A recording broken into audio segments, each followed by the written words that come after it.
बच्चों, कक्षा 12 भौतिक विज्ञान की ऑनलाइन कक्षा में आप सभी का स्वागत है। जैसे कि आप लोग इस समय चैप्टर व्यतिकरण के आंकिक प्रश्नों के बारे में पढ़ रहे हैं। इसके पहले की वीडियो में हम आंकिक प्रश्न के 2 प्रश्नों का सॉल्यूशन बताया था। दोनों प्रश्नों में जितने भी खंड हैं उन सभी खंडों के सॉल्यूशन को बताया था। इसी क्रम में आज क्वेश्चन नंबर 3 से हम देखते हैं। तो क्वेश्चन नंबर 3 है कि किसी माध्यम में एक बिंदु पर समान आयाम A तथा समान आवृत्ति की 2 ध्वनि तरंगें 270 अंश कालांतर से गुजरती हैं। इस बिंदु पर परिणामी तरंग का आयाम कितना होगा? परिणामी तरंग का आयाम पूछा है। 2 तरंगें हैं और उन दोनों तरंगों का जो समान आयाम है वो कैपिटल A है और कालांतर 270 अंश है। तो लिख लेते हैं, पहले दिया क्या है। मान लेते हैं दोनों तरंगों का आयाम A1 A2 है, तो A1 बराबर A2 और बराबर कैपिटल A और फाई बराबर 270 अंश, यह दिया है। अब आगे पूछ रहा है कि परिणामी तरंग का आयाम ज्ञात कीजिए। तो लिखेंगे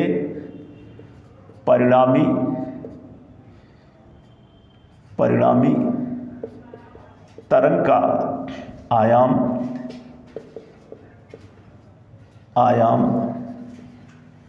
कैपिटल R बराबर होगा क्या? अंडर रूट A1 स्क्वायर धन A2 स्क्वायर धन 2A1 A2 cos फाई, यही सूत्र होता है। मान रख लेते हैं, हो जाएगा बराबर अंडर रूट A1 की जगह पर कैपिटल A का स्क्वायर धन A2 की जगह पर A का स्क्वायर और धन 2A1 की जगह पर कैपिटल A, A2 की जगह पर कैपिटल A और cos फाई की जगह पर 270 अंश, 270 अंश बराबर हो जाएगा अंडर रूट A स्क्वायर जुड़ेगा 2A स्क्वायर धन 2A स्क्वायर गुणे cos 270 अंश का मान होता है 0। तो ये बराबर हो जाएगा अंडर रूट 2A स्क्वायर और यह बराबर हो जाएगा रूट 2A। यही है हमारा क्वेश्चन नंबर 3 का सॉल्यूशन। परिणामी तरंग का आयाम ज्ञात करना था, तो परिणामी तरंग का आयाम कैपिटल R बराबर प्राप्त हुआ रूट 2A, यही आंसर है। तो ये था हमारा क्वेश्चन नंबर 3। अब देखते हैं क्वेश्चन नंबर 4 दिया है 2 तरंगों के आयाम 4:3 के अनुपात में हैं। यदि दोनों तरंगें व्यतिकरण करें तो महत्तम तथा न्यूनतम तीव्रताओं का अनुपात ज्ञात कीजिए। 2 तरंगों के आयाम दिए गए हैं। क्वेश्चन नंबर 4 है और जो आयाम दिया गया है 2 तरंगों का वह दिया है 4:3। तो मान लेते हैं कि माना दोनों तरंगों के आयाम A1 व A2 है, A1 व A2 है। तब प्रश्नानुसार क्या हो जाएगा? A1 अनुपात A2 बराबर जो दिया गया है, क्या दिया है? दिया है 4:3। तो यहाँ पर हो जाएगा 4:3 अथवा A1 बटे A2 बराबर 4/3। अब कहा है कि महत्तम तथा न्यूनतम तीव्रताओं का अनुपात ज्ञात कीजिए। तो सूत्र सूत्र, या चाहे यहाँ से हम A1 का मान ले सकते हैं। हो जाएगा क्या, A1 बराबर हो जाएगा 4/3 A2। सूत्र I मैक्स और बटे I मिनिमम, यह बराबर होता है A1 धन A2 का होल स्क्वायर और पूरे के बटे A1 माइनस A2 का होल स्क्वायर। A1 धन A2 का होल स्क्वायर और धन A1 माइनस A2 का होल स्क्वायर बराबर A1 की जगह पर रखेंगे, हो जाएगा 4/3 A2 और धन A2 और पूरे का होल स्क्वायर और बटे A1 की जगह पर 4/3 A2 और माइनस A2 और पूरे का होल स्क्वायर। सॉल्व कर लेते हैं, बराबर हो जाएगा 4A2 और धन 3A2 का होल स्क्वायर और बटे 3 होल स्क्वायर के ही अंदर ये होगा और बराबर हो जाएगा 4A2 माइनस 3A2 और पूरे के बटे 3 का होल स्क्वायर, इसका होल स्क्वायर। यहाँ पर देख रहे हैं कि A1 अनुपात A2 दिया है 4:3, तो अथवा A1 बटे A2 बराबर 4/3, तो A1 बराबर 4/3 A2 हो गया। I मैक्स बटे I मिनिमम बराबर होता है A1 धन A2 का होल स्क्वायर पूरे बटे A1 माइनस A2 का होल स्क्वायर। A1 की जगह पर मान रख दिया, यहाँ तक पहुँचे। अब आगे इसको और आगे सॉल्व करते हैं, देखते हैं कि क्या आता है। तो जब आगे सॉल्व करेंगे तो हो जाएगा I मैक्स बटे I मिनिमम और 4A2 में 3A2 जुड़ जाएगा, यहाँ लिखेंगे, अथवा I मैक्स और बटे I मिनिमम, यह बराबर हो जाएगा, यहाँ ये जुड़ेगा 4 3 7 7A2 और बटे 3 का होल स्क्वायर और बटे A2 और बटे 3 का होल स्क्वायर, ये बराबर हो जाएगा 7 7 49 A2 स्क्वायर और बटे 2.5 और पूरे के बटे A2 स्क्वायर और बटे 9 से 9 कैंसिल होगा, A2 स्क्वायर से A2 स्क्वायर कैंसिल होगा, बराबर हो जाएगा 49/1। 49/1। तो कहा क्या है, कहा है कि महत्तम तथा न्यूनतम तीव्रताओं का अनुपात ज्ञात कीजिए। तो हो जाएगा, इसलिए I मैक्स अनुपात I मिनिमम यह बराबर होगा 49:1। यही आंसर है। इम्पॉर्टेंट क्वेश्चन है, इस तरह का प्रश्न आता है।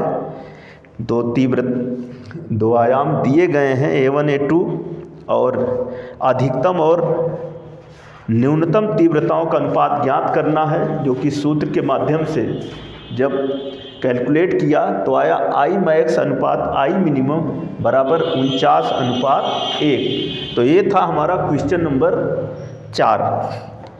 अब आप अगला क्वेश्चन देखिए, क्वेश्चन नंबर 5। सबसे पहले तो उसको पढ़ते हैं और उसके बाद देखते हैं कि उसमें ज्ञात क्या कर रहा है। तो क्वेश्चन नंबर 5 है कि समान आवृत्ति की दो तरंगों की तीव्रताओं का अनुपात 1:9 है। यदि ये दोनों तरंगें व्यतिकरण करती हों तो महत्तम तथा न्यूनतम तीव्रताओं का अनुपात ज्ञात कीजिए। समान आवृत्ति की दो तरंगों की तीव्रताओं का अनुपात दिया है 1:9। तो तीव्रताएं I1 और I2 मान लेते हैं। इसका मतलब I1 अनुपात I2 जो है वह 1:9 है और इससे हमें I1 I2 मालूम है। फिर आगे चूँकि तीव्रता I जो है वह प्रोपोर्शनल होती है आयाम a स्क्वायर के या स्मॉल a स्क्वायर के, उसी के अनुसार हम a1 a2 का मान ज्ञात कर लेते हैं, फिर I मैक्स और I मिनिमम निकाल लेते हैं। तो देखते हैं पहले दिया क्या है 5 नंबर में। I1 अनुपात I2 बराबर दिया है 1:9, या इसको लिख सकते हैं अथवा I1 बटे I2 और बराबर 1/9, 1/9। फिर आगे चूँकि capital I proportional to a square से क्या हो जाएगा, I1 बटे I2 बराबर a1 स्क्वायर बटे a2 स्क्वायर मान रख लेते हैं, हो जाएगा 1/9 बराबर a1 स्क्वायर बटे a2 स्क्वायर हो जाएगा, अथवा 1/3 का स्क्वायर बराबर a1 बटे a2 का होल स्क्वायर। तो हो जाएगा अथवा a1 बटे a2 बराबर 1/3 हो जाएगा, अथवा a1 बराबर 1/3 a2, a1 बराबर 1/3 a2। अब यहाँ से जो है हम या चाहे 1/3 a2 कर लें, चाहे a2 बराबर 3a1 कर लें, ये भी हो सकता है, लिख सकते हैं, अथवा a2 बराबर 3a1। अब I मैक्स और I मिनिमम का अनुपात चूँकि ज्ञात करना है, महत्तम तथा न्यूनतम तीव्रताओं का अनुपात ज्ञात करना है, तो यहाँ पर लिखेंगे सूत्र क्या हो जाएगा, हो जाएगा I मैक्स और बटे I मिनिमम, यह बराबर होगा किसके, जैसे अभी इसके पहले के क्वेश्चन में सूत्र का इस्तेमाल किए थे, I मैक्स बटे I मिनिमम बराबर a1 धन a2 का होल स्क्वायर और पूरे के बटे a1 माइनस a2 का होल स्क्वायर। अब यह बराबर हो जाएगा a1 की जगह पर a1 ही रहने देंगे और धन a2 की जगह पर 3a1 का होल स्क्वायर और बटे a1 की जगह a1 ही रहेगा माइनस a2 की जगह पर 3a1 का होल स्क्वायर बराबर 4a1 का होल स्क्वायर बटे माइनस 2a1 का होल स्क्वायर बराबर 4 चौको 16 a1 स्क्वायर और बटे 2 दूना 4 a1 स्क्वायर बराबर कट जाएगा, 16/4 होगा, ये बराबर हो जाएगा 4/1, 4/1। तो इस तरह से क्या होगा कि इसलिए I मैक्स अनुपात I मिनिमम और यह बराबर होगा 4:1। यही आंसर है। ये है हमारा क्वेश्चन नंबर 5, जिसमें क्या आया, सबसे पहले तो I1 I2 का अनुपात दिया है 1:9, फिर I1 बटे I2 बराबर 1/9, चूँकि I अनुक्रमानुपाती होता है a स्क्वायर के, इसके अनुसार I1 बटे I2 बराबर a1 स्क्वायर बटे a2 स्क्वायर। फिर यहाँ से a2 का मान निकाल लिया 3a1, फिर सूत्र लगाया I मैक्स बटे I मिनिमम बराबर होता है a1 धन a2 का होल स्क्वायर पूरे बटे a1 माइनस a2 का होल स्क्वायर, और कैलकुलेट किया तो आया 4/1, अर्थात I मैक्स अनुपात I मिनिमम बराबर 4:1। तो ये था हमारा क्वेश्चन नंबर 5। अब आप अगला क्वेश्चन देखिए, क्वेश्चन नंबर 6 देखते हैं, और सबसे पहले तो उसको पढ़ते हैं, देखते हैं कि दिया क्या है, पूछा क्या है, उसके बाद फिर इसका सॉल्यूशन हम आपको बताते हैं। तो 6 नंबर के प्रश्न में है कि यंग के प्रयोग में केंद्रीय फ्रिंज से तीसरी दीप्त तथा तीसरी अदीप्त फ्रिंज पर पहुंचने वाली प्रकाश तरंगों में कितना कालांतर व कितना पथांतर होगा। लैम्डा बराबर 6000 एंगस्ट्रॉम दिया है, लैम्डा बराबर 6000 एंगस्ट्रॉम। तो सबसे पहले जो दिया है उसी को लिख लेते हैं। छठा क्वेश्चन है, लैम्डा बराबर दिया है 6000 एंगस्ट्रॉम। अब जो कहा है दीप्त फ्रिंज के लिए कालांतर और पथांतर, तो सबसे पहले नंबर 1 फर्स्ट पॉइंट, दीप्त फ्रिंज के लिए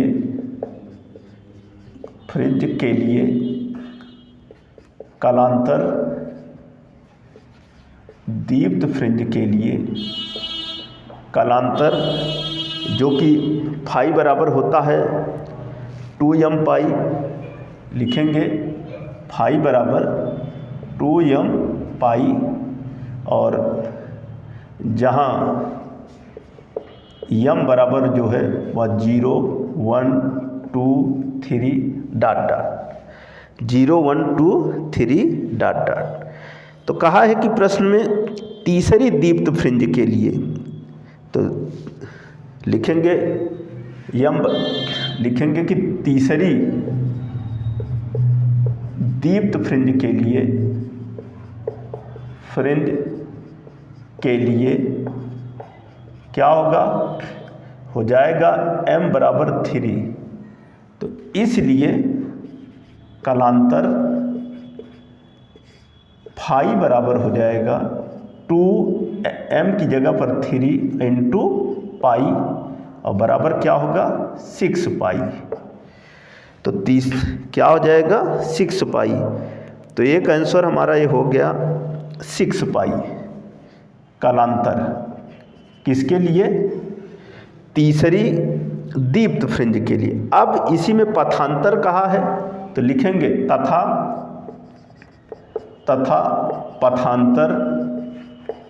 पथांतर बराबर होता है यम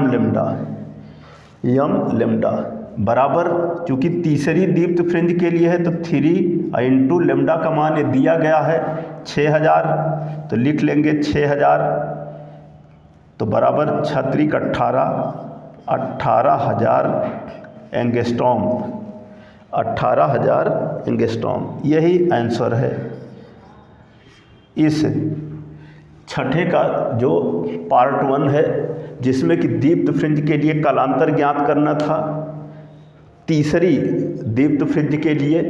तो तीसरी दीप्त फ्रिंज के लिए इसका मतलब हुआ कि m बराबर 3, सूत्र रखा फाई बराबर 2m पाई होता है, और पथांतर बराबर होता है m लेम्डा। इस सूत्र में मान रखा, कैलकुलेट किया तो आया 18,000 एंगस्ट्रॉम।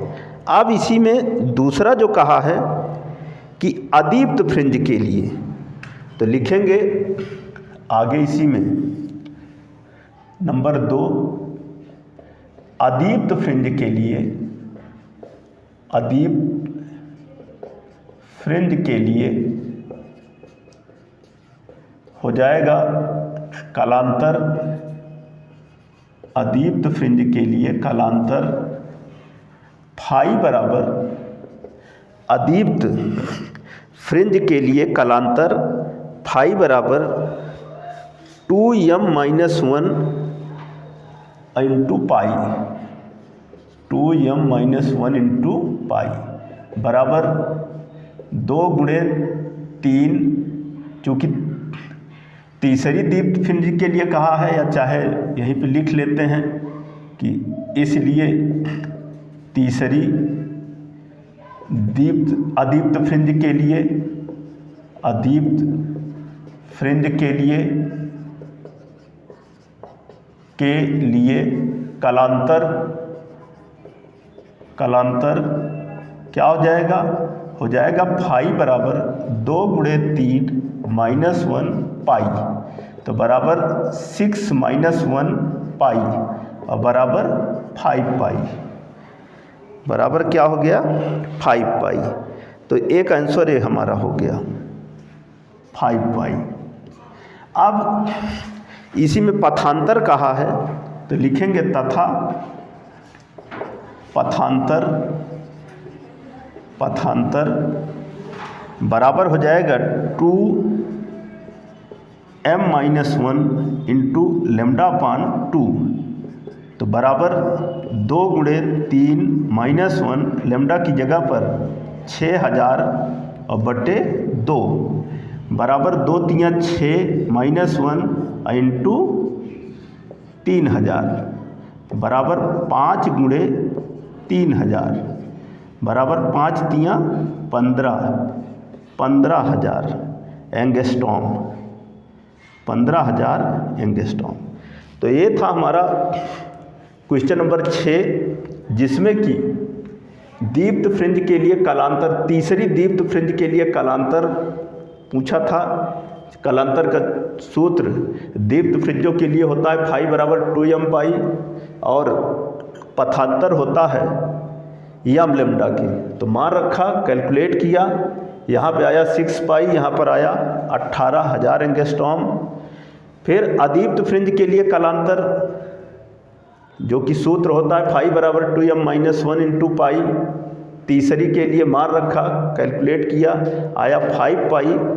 और तथा पथांतर बराबर 2m-1 इंटू λ/2 मान रखा, मान रखने के बाद कैलकुलेट किया तो आया 15,000 एंगस्ट्रॉम 15,000 एंगस्ट्रॉम। तो ये था हमारा क्वेश्चन नंबर 6। अब आप अगला क्वेश्चन देखिए, क्वेश्चन नंबर 7। 7वां प्रश्न क्या है? दिया है कि 2.0 मिलीमीटर की दूरी पर स्थित 2 पतली समांतर स्लिटों पर 6000 एंगस्ट्रॉम तरंगदैर्घ्य का एक वर्णीय प्रकाश आपतित होता है। स्लिटों से 30 सेंटीमीटर की दूरी पर रखे पर्दे पर फ्रिंजों को देखा जाता है। फ्रिंज चौड़ाई ज्ञात कीजिए। W का मान ज्ञात करना है। इसका मतलब हुआ कि स्मॉल d का मान दिया है 2.0 मिलीमीटर, इसको मीटर में बदल लेते हैं। फिर लैम्डा का मान दिया है 6000 एंगस्ट्रॉम, इसको भी मीटर में बदल लेते हैं। कैपिटल D का मान दिया है तो लिख लेते हैं। 7वें नंबर में दिया है स्मॉल d बराबर 2.0 मिलीमीटर 2.0 मिलीमीटर, और इसको हम लिख सकते हैं बराबर 2 × 10⁻³ मीटर। आगे लैम्डा बराबर दिया है 6000 एंगस्ट्रॉम बराबर 6000 × 10⁻10 मीटर, और कैपिटल D दिया है। कैपिटल D का मान जो दिया है 7 नंबर में 30 सेंटीमीटर, तो बराबर हो जाएगा 30 सेंटीमीटर, और यह बराबर होगा 30 × 10⁻² मीटर। आगे क्या कहा है? कहा है कि फ्रिंज चौड़ाई ज्ञात कीजिए। तो लिखेंगे फ्रिंज चौड़ाई